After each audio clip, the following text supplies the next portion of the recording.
guys, welcome to Laurie's Little Studio. I'm Laurie, and today I have this in front of me. This is a Michael Miller panel that I purchased on Amazon. It is called Spring Awakening. I love it. I've just always had a thing for gingham, and these little spring themed squares are so cute. Each of these little squares from this outer blue line right here, from side to side, is 8 9/16, and from top to bottom is 8 7/16.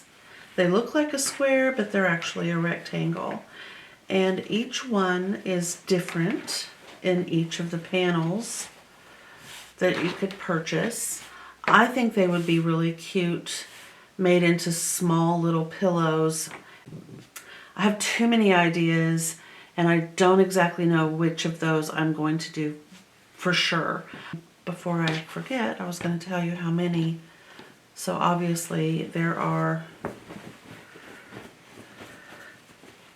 believe, 8 in total on one panel. Yes, so 4 and 4.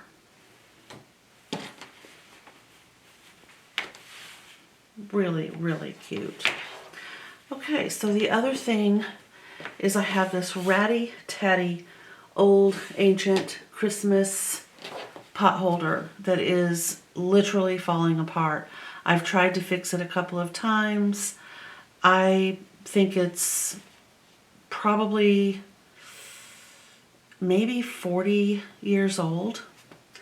And instead of not using it, instead of throwing it away, instead of, you know, just having it sit around and not be used, it does have pot holder batting in there. So I'm going to insert it into a new pot holder. I'm just going to cut this little loop off, and then I'm going to create a way to put this into a new put together pot holder that I will make myself. It won't be Christmassy.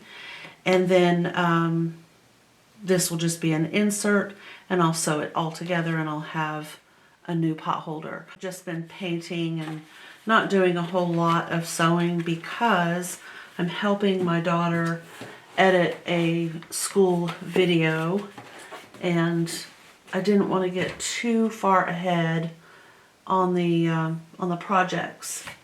So I've just been enjoying my clean studio. It's been such a delight to have this room cleaned up, and it's so inviting every time I walk in here. I just love it. Okay, so I'm going to put my painting projects away and get out the fabric I want to look at for this, and I'm trying to stick with the spring colors.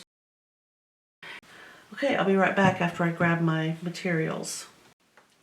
So I wanted to talk to you guys about some upcoming projects. I'm so excited. So obviously this is one, and I want to show you the fabric that I purchased for the backing of this. So for the backing for this particular piece, which is going to be a table runner, and the way I plan to do it is, I think I'm going to have 1, 2, 3, 4, and then 1 on one end and 1 on the other end, but I'm not sure yet. I'm not 100% sure. What I may end up doing is, because I want to turn these so that they're facing the diners. My table is an oval, so I have 2 people that sit on one side, 2 people who sit on the other side, and then we have the captains on each end. So I was thinking I would make this an oval, you know, have it be kind of oval shaped, and just one square would be facing that person on that end, and one square would be facing that person on that end, and then I would reorient these so that they're facing each of the diners. That leaves me with 2 extra little squares that I can make into a small pillow or a pot holder or something. I'm not sure at this point. Anyway, I think it's just beautiful. I love that creamy yellow in the background. But anyway, so that's the fabric for this. And then I also decided I couldn't stand it. I had to have, let me get it open, this pattern right here. And I will tell you when it arrives. We're gonna, we'll do an opening and you can see what it is. It's just so cute. I can't stand it. It's a bag and a cell phone holder. It looks like maybe a library bag, a hat, and another bag. And they're just precious. They're quilted and they're so cute and I can't stand it. So those will be made. And the reason I bought this particular pattern is because of that cell phone holder. I had a request from my oldest daughter who broke a very expensive bottle of perfume when it fell from her hands. So she asked me if I could make something that she could keep it in, that even if she could still use the bottle in this little holder, or she could take it out if she wanted to. But if it was in the little holder and it fell, it would be protected and it might not break. I'm hoping for 100% it won't break. But I'm going to look at this little design and see if I can't make some, tweaky changes to that right there. And we'll see if I can come up with something. I have some pretty good ideas, I think. Then I ran across this pattern and I thought, oh, I can't. I mean, sorry, but I have to have it. It's too cute. Look at these luggage tags. How adorable is that? So I bought that pattern too. And for that, actually, this fabric right here, this is a David's Textiles fabric. And I bought it for whatever I decide to make out of this. And I may end up having to get some more.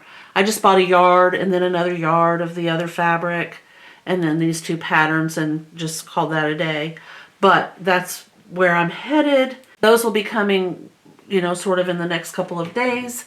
And I can't wait. I am back with my pressed fabric.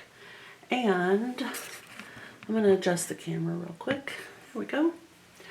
So my plan here is, let's just measure this little. We have 1, 2, 3, 4, 5, 6. And not really one there due to the little bit of missing fabric. But I think I'm just going to add some Insel Bright to this to kind of take up for that. So 1, 2, 3, 4, 5, 6. So it's a 6 by 6, which makes this kind of easy. I think I'll go 6.5 by 6.5, 6.5 by 6.5. I don't know if you can see it. Maybe, there we go. They're kind of hard to see due to the fact that they're clear.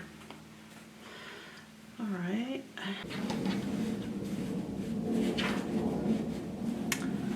I don't know if that's annoying or not. It's a giant jet flying off.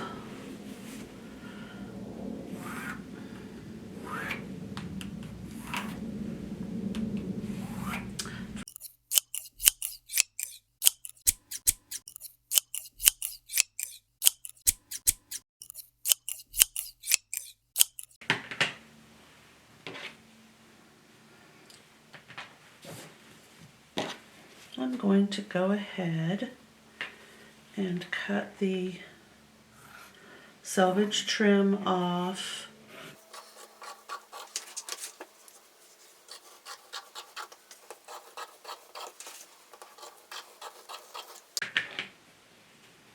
Okay. On a lot of the quilter grade cotton fabrics like this one is, the selvage is like a twill tape. It's a little bit heavier than some of the lighter weight or apparel cotton. So it makes a, like a great little hanging loop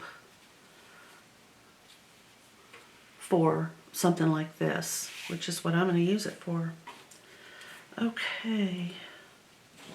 So I have that, and I have this, and I'm probably going to use this fabric for more than one, because I have more than one ratty-tatty pot holder that I need to cover.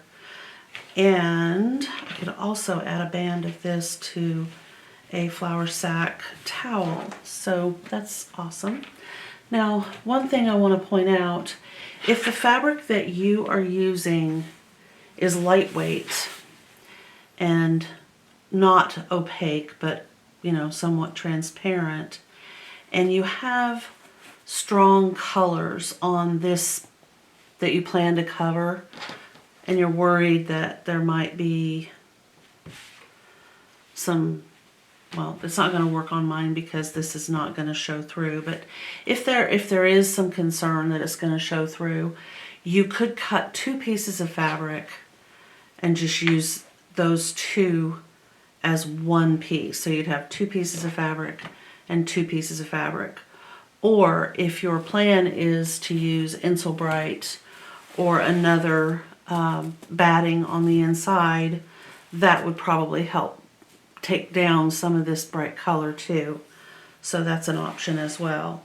But I don't think I need to use more than 1. And there's that.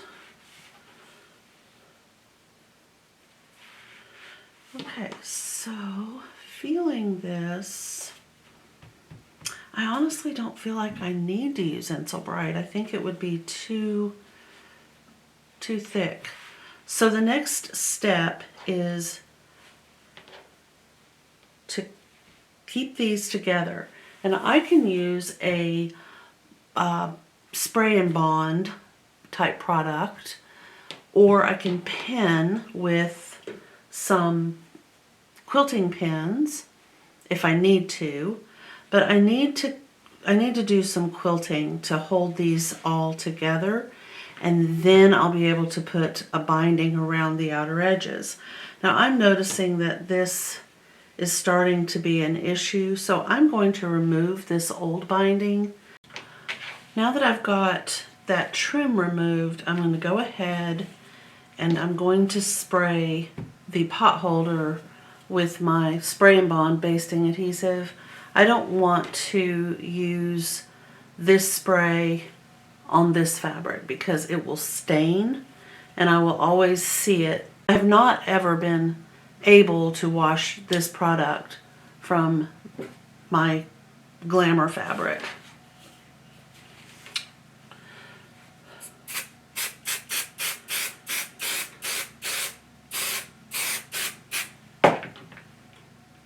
But it is repositionable. You can move it around however you want to say that. And just pop it on there like that. If you need to move it, move it. Just like so. And then I'm going to spray this one.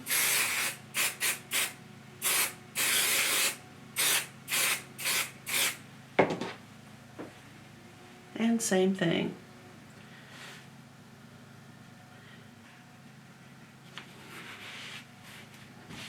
Okay.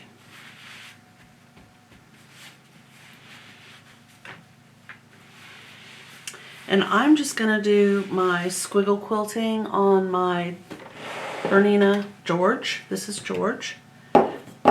And once I get that done, I did go ahead and cut 2 strips of 2-inch wide, but it's on the fold. So the full width should be 4. It is. So they're 4 inches by whatever fabric I had. Almost 24. So by the time I get this stitched together, I'll have around 46 inches length of this. I don't need all of it, but I wanted to have enough. And I'll show you how I plan to do that. Okay, so squiggle quilting. I want to move my stitch length up to 3. Default width, straight stitch, and the needle down position. And I've got to flip my sewing machine foot over because when I did the major clean in here, the gas pedal got flipped over. All right, I'm just going to start in a corner and just work my way across, and then turn it and work my way back across.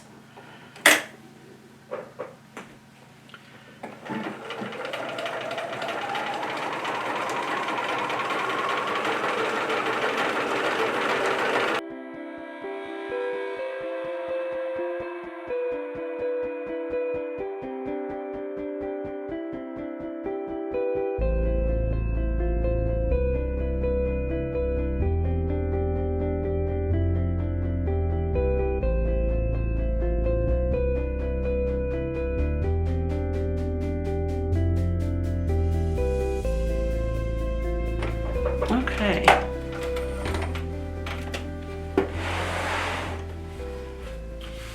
I don't know if you can see. Let me pull these threads out and cut them off. Okay. This is one side, and this is the other side. Just squiggle. I can still bend it, I can still use it, but it's held together.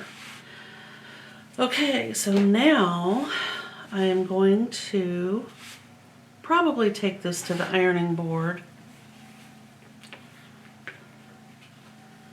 and press 1/2 of this long length toward the center and the other half toward the center on both of these. Well, I think I'll just stitch them together, and then I'll just do the whole long length. If I have too much, I can use it for something else, I'm sure. Okay, so I need to drop my stitch length back down to 2.5, and just do a 5/8 inch. This is not a bias trim, it's just straight. Okay, and I'm going to cut this seam allowance down. Pretty narrow. Check to make sure it's sticking together good. Yes, okay. So I will get this pressed and I'll meet you back here. So now I am going to start in the middle of one of these 4 sides. I do want to make sure, like right here, this one has pushed off a little. So I'm just going to trim it so it's even. And we'll do that all the way around. Okay, so it's day 2. And I finally decided that what I'm going to do is just fold the corners, and I'll show you what I'm talking about. So I'm leaving my fabric folded in on itself like this, and I decided to go with the Wonder Clips instead of pins. They're less likely to distort the fabric as you're going along with your stitching. Okay, so now I'm just going to take this over here and fold it down like this so that this is in that corner. And I find it helps if you just lay it down over the top and then force this to make a nice little beveled corner like that. And then we'll clip that down and go up to the next one and maybe put another clip sort of part way along this edge.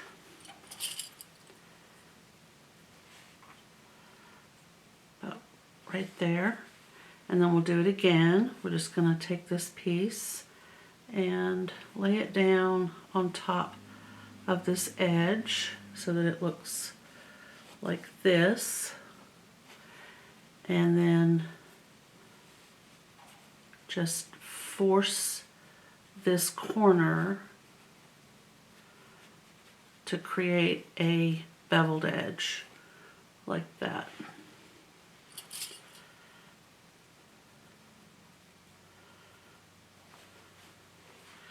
it does help, to be honest, if you have it laying down on your work surface, because then you can really get this up into this fold.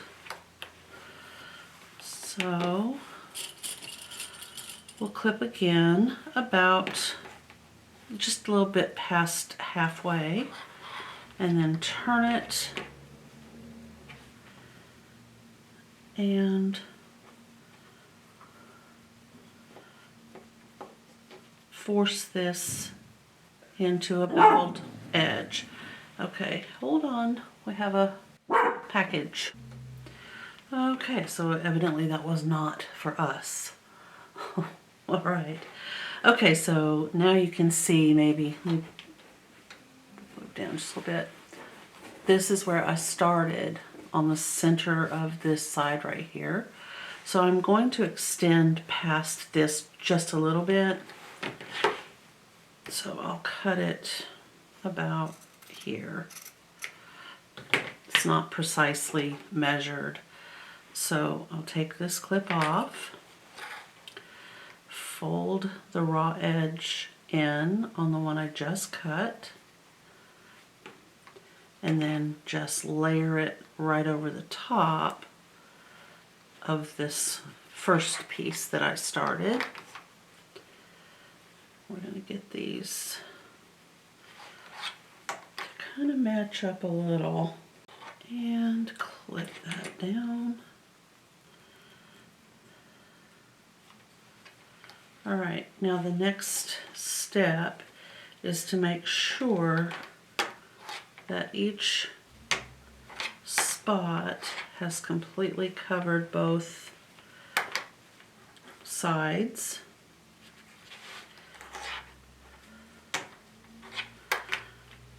I guess prettify is the word I'm looking for. There we go. Okay. And then here where the join is that's where I'm going to put my hanging loop, and I'm going to use the selvage edge with the little dots. I'll make that like that, like you're cutting a ribbon.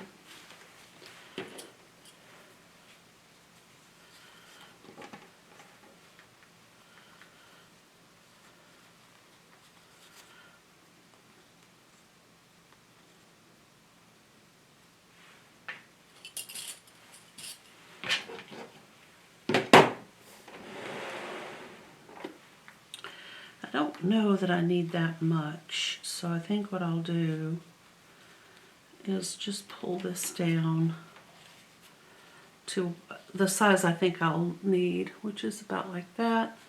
And I'm just going to start stitching right there, right along the folded edge right here.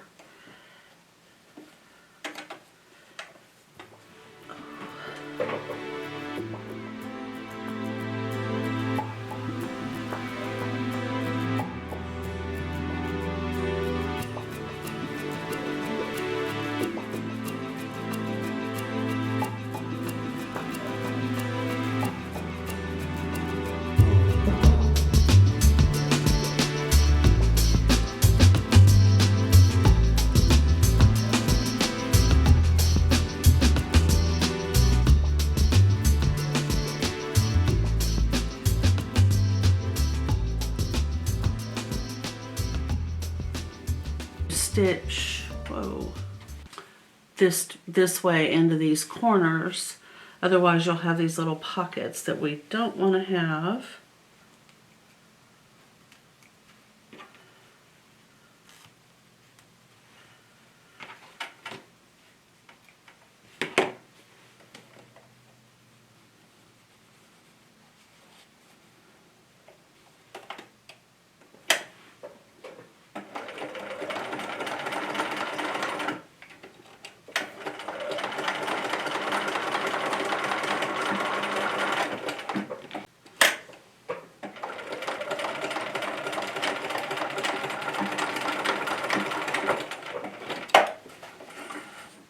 So now I'm going to just trim these little tails right here, flush with the edge of the binding.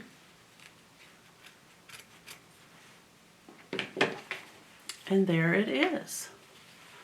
A newish pot holder from a really ratty, old, not what I want in my kitchen pot holder. I think I need to stitch this up here too. It just wants to kind of do that. So let's take care of that.